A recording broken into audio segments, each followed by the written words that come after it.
हरि ओम ओम ओम ओम श्री परमात्मने नमः।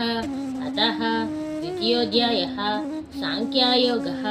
श्री भगवानुवाच अवाच्यवादंश बहून् वदिष्यन्ति तवाहिताः निन्दन्तस्तव सामर्थ्यं ततो दुःखतरं नु किं। తాత్పర్యం శ్రీకృష్ణ పరమాత్మ అర్జునుడికి ఈ విధంగా అంటున్నారు. ఏమని అంటున్నారంటే, అర్జున, నువ్వు ఎప్పుడైతే యుద్ధం చేయనని అన్నావో నీ శత్రువులు కూడా నీ సామర్థ్యాన్ని చులకన చేసి మాట్లాడతారు. అంటే నీవు యుద్ధం చేయలేవు, అది నీ చేతకానితనం, నీ పిరికితనం అని చెప్పేసి అంటారు. నీ శత్రువులనే మాటలు ఏ విధంగా ఉంటాయంటే అవి నిన్ను అగ్నిలో దహించే వేసే విధంగా ఉంటాయి అని చెప్పారనమాట. అయితే ఆ మాటలన్నీ కూడా వింటే అంతకు మించిన దుఃఖం నీకు ఇంకేముంటుంది ఈ మాటలన్నీ వినిన తర్వాత.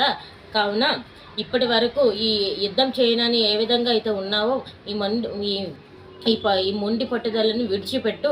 నీ సామర్థ్యం ఏంటో నీకు తెలిసింది కదా, నీ యొక్క కీర్తి ఏమిటి, నీకు గౌరవాన్ని తెచ్చే పదం ఏమిటి, నువ్వు చేయవలసిన క్రియ ఏమిటో నీకు తెలిసింది కదా, కావున యుద్ధం చేయు అర్జున అని చెప్పేసి శ్రీకృష్ణుడు ఏమించో ఈ శ్లోకంలో చెప్పారనమాట.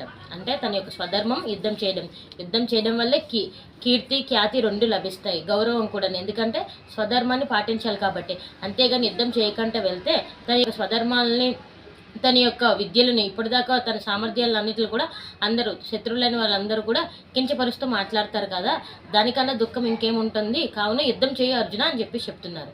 ఇది ఈరోజు శ్లోకం యొక్క తాత్పర్యం. హరి ఓం ఓం ఓం. హరే కృష్ణ.